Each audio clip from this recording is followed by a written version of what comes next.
Hey everybody, today we're going to be looking at the Series 1 Crash Bandicoot line of action figures. I have here Jetpack Crash Bandicoot from the second game. Um, Second game is probably my favorite game in the series. Really enjoyed the first one. Um, I grew up with the Super Nintendo, and then we got an N64 and a PlayStation afterwards. And Crash Bandicoot, the original, was probably the first game that I actually had an idea of what I was doing. I was around 6 years old at the time when it came out. Used to play that with my friend Nick all the time on my living room floor. Like I said, I had the Super Nintendo before that, but didn't really know what I was doing. Just kind of walking around and aimlessly and not really having a concept of how a game works. But Crash Bandicoot, I'd say, was one of the first games that I really had a great experience with. I remember vividly to this day, sitting on my living room floor playing that game. But Crash 2 is definitely the superior game in my opinion. Just tighter controls and everything, and better music. I just like the game better overall. But the first Crash Bandicoot is great. I had this line of figures back in the day. I did not have this one specifically. I had another one in the line that I'll talk about eventually. But the packaging here is pretty big for I think like a toy like this. It's just for comparison. I have my sandal on the floor. I'm a size 12, and there you go. If you can see that, it's almost as big as the damn sandal. So it's pretty big for a figure. It comes with a lot of stuff here. You got Crash, obviously. I'm gonna take it all out so we get a better idea of what it looks like. But the sculpt is really cool. The paint job's really well done, and his mask is actually, it looks like it can come off his face. So that's a really neat little bonus there. Got his jetpack, a Wampa fruit, which is a staple collectible in the game.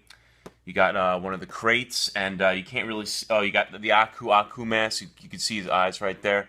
And behind this little picture is actually the crystal that you collect in the later games. In the back over here, you got a neat little spectacle of what other figures were in this lineup here. I actually like this. The back, I might just keep this and hang it on my wall or something. It's pretty cool. It's from 1998. This line. So it's pretty old. You got that picture of Crash. This is actually from the first game. That's kind of like the face he made when you stood still and he kind of looked around.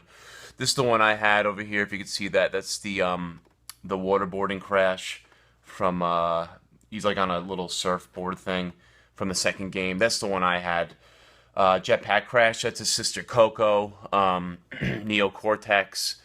Tiny the Tiger, which I remember being huge. My friend Nick actually had Tiny the Tiger, and he was a huge figure. Probably the lamest of all, Komodo Mo, he was only in the second game. He's probably in I think the Komodo brothers are in the later games, like the Mutant, the Mutant one and Crash of the Titans. He might be in those. I have no idea, but the original line of games and the Wrath of Cortex, he was not in. So out of all these figures, he'd probably be the least desirable to me. What I paid for this, I paid $75, which seems like a lot of money, but I never see these figures out in the wild at all, even though I had them back in the day. It's just something I don't see at yard sales or the flea market. And I don't really collect toys too much, but this is something I definitely wanted back. And it's like the equivalent of buying 5 Amiibos, which I don't collect anymore. I sold all of them. So that gives you an idea of how much you might spend on some of those things. It adds up over time. So this is something I definitely love having in the collection here. And as you can see, I forgot to mention this before, but comes with some stickers over here that you can put on the crate that were in the games. They do different things, like the TNT blows you up, the Nitro blows you up. That's the checkpoint that unlocks certain crates that are invisible. This just is whatever's in there. Could be fruit, could be an extra life, and that's just a bouncy, makes the crate bouncy. So that's a basic overview of the actual box and the figure itself. Like I said, I really like the packaging on this. I'm definitely probably gonna save this because it's just cool, man. I just like it, and it's a nice little thing to hang up, I guess. So give me a few minutes. We'll open it up and see how it articulates. So I got everything out of the package over here, so let's go through it. First, we actually got Crash Bandicoot himself. Done really well. Definitely looks just like him. The hair's really nice, very detailed. Kind of hard to see on camera, but you know, it's not just like a blotch of a sculpt here. It actually has some detailed strands in it to create his hair. So that's a very nice little touch. Got his signature smile. You know, he was always kind of like a sly kind of a character there. Always making like facial expressions and like doing dances and stuff. So it definitely captures his personality. Like I said, you can take off the mask there. You see his eyes, which is a really nice touch. They could have just kept it as one sculpt and not made this removable. But that's a very nice touch right there. So if you don't like this thing, you could just take it off, which is cool. Definitely, he's definitely a fragile figure, but that's indicative of his character, you know? I mean, his legs, you can move them. His arms, you can move. This one you can't really do, but this one you can move up and down. I'm just going to put him on my shelf, you know, so I really don't... I don't plan on, like, playing with him, you know what I mean? He's just going to be...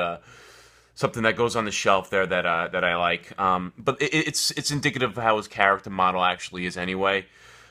He always had thin legs and thin arms, so it is what it is. But the detail's really nice. The paint job's really good. He wore like gloves, so you could see that the glove separates from the actual fingers. It's a different paint job there. His shoes are good. Bottom of his shoes are pretty detailed too. The one thing that it kind of like ruins like the no, not ruins, wrong word, but when you try to like stand him up, it's kind of it works there. But if you want to put on the jetpack, there's a couple holes in the back here, which there you go. You just put it on. You just slide it on pretty easily there. There you go. See? Kind of hard for him to stand up on his own, but which is a really nice touch here. Actually, a lot of figures I don't see that this kind of thing anymore. But comes with a hole in the bottom, so if you have like a stand, you can put them up there. Which I actually have a few.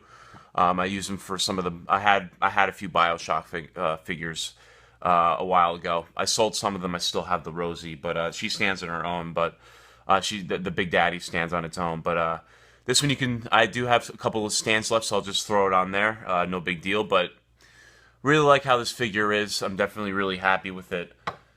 Comes with the Aku mask, which is a really nice touch too. Don't know what I'm going to do with him, but I'll figure out a place. I'll probably just put him like separately or something, because, you know, it's kind of hard. In the game, he's kind of like your hit point, so he kind of just like floats next to you as you walk along and stuff, and if you get hit by an enemy, he disappears. So that's pretty cool. You got the crystal here, which is just plastic mold, but very nicely detailed. I like it. Box is cool. I mean, and you got the Wampa fruit too. These are just extras. I don't really know what I'm going to do with them, honestly. I don't really have a desire to keep them. So if you guys want it, I'll just send it your way. Just let me know, okay? So what I'm definitely keeping, though, is the Crash figure, obviously, in the Aku mask. So very happy with this figure. Going to go on the shelf, and really nice addition to the collection, so I'm happy with it. So yeah, guys, that's the unboxing for one of the figures from the Series 1 line there. There was another series, I believe, I don't think they went past the second one. I guess from the third game, because one of them was actually Dingle Dial, which is a boss from the third game, and Engine, who was a boss in the second game, but I think he was in the line of the second series. But I don't think they did another one after that. I could be wrong, but very happy with this figure. Probably the only one I'm going to get. Just a nostalgic little piece to add to the collection. So thanks for watching, everybody. I hope you enjoyed, and catch you guys next time.